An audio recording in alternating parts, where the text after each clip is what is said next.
إنا أنشأناهن إنشاء.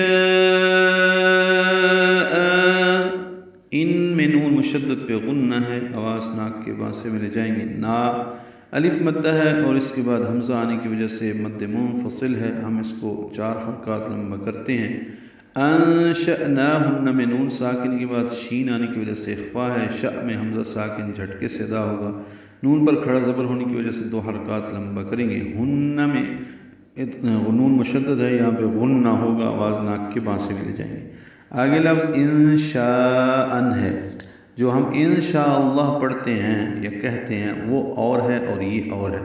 اور جہاں دیکھیں کتنی بڑی غلطی ہوتی ہے کہ انشاءاللہ جہاں لکھنا ہوتا ہے، جب بندہ کہتا ہے انشاءاللہ میں کل یہ کام کروں گا تو انشاءاللہ ہم کہتے ہیں، لکھنے کی باری آتی ہے تو یہ لفظ لکھا جاتا ہے انشاء. اب اس کے میننگز دیکھ لیں، الگ ہے بالکل، یہ وہ لفظ بنتا ہی نہیں. دونوں میں فرق کیا ہے؟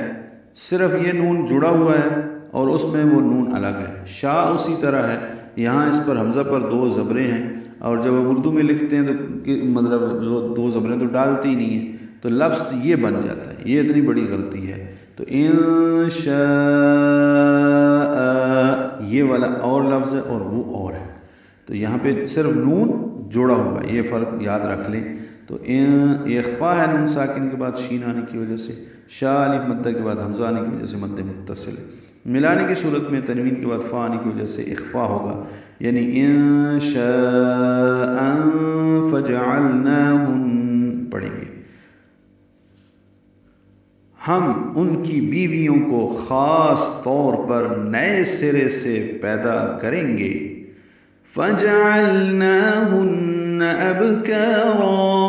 فا جیم جلدی پڑھنا ہے، عین کو لام سے ملانا ہے، وستحلق سے ادا ہوگا، عین لام ساکن پہ اظہار ہے، نا کھڑا زبر 2 حرکات لمبا ہوگا. ہن میں نون مشدد پہ غنہ ہے، ابکارا میں با ساکن پہ قلقلہ ہے، کا الف مدہ ہے، را مد عوض الف مدہ ہوگا. یہ بھی وقف بالابدال ہے، رن کی جگہ را بنا پڑھ رہے ہیں، مد عوض بن گئی الف مدہ ابکارا. ملانے کی صورت میں ابکارن اظہار ہوگا کیونکہ آگے عین آ رہا ہے. پھر ہم ان کو 2 شیزہ یعنی باکرہ بنا دیں گے. عرباً اترابا، عین وستحلق سے ادا ہوگا، را پر پڑھیں گے، معروف طریقے سے جلدی ادا کریں گے دونوں. بن میں اظہار ہے تنوین کے بعد حمزہ آنے کی وجہ سے. اترابا میں حمزہ قصہ حلق سے ادا کریں گے، تا سے ملائیں گے، تا ساکن پہ ہمس ہوگا، تا باریک ہے. اترابا میں را پر ہے، الف مدہ بھی پر ہے. بن میں جب وقف کریں گے تو وقف بالابدال ہو جائے گا، بن کی جگہ با ہو جائے گا، اترابا. اور ملانے کی صورت میں آگے لام ہے تو بن بھی نہیں ہوگا، عرباً اترابا لاصحاب الیمین ہوگا. محبت کرنے والیاں ہم عمر، لاصحاب الیمین. سورۃ المدثر میں بھی آیت نمبر 39 پچھلی آیت کے ساتھ ملانے کی صورت میں اطراب بل ہوگا، ادغام کامل ہے، یہاں سے شروع کریں گے تو لاصحاب الیمین ہوگا. لام باریک ہے، زیر معروف طریقے سے ادا کریں گے، اص میں صاد پر پڑھیں گے اور اس پہ ہم سے ہا وستحلق سے ادا کریں گے، با کو لام سے ملا دیں گے.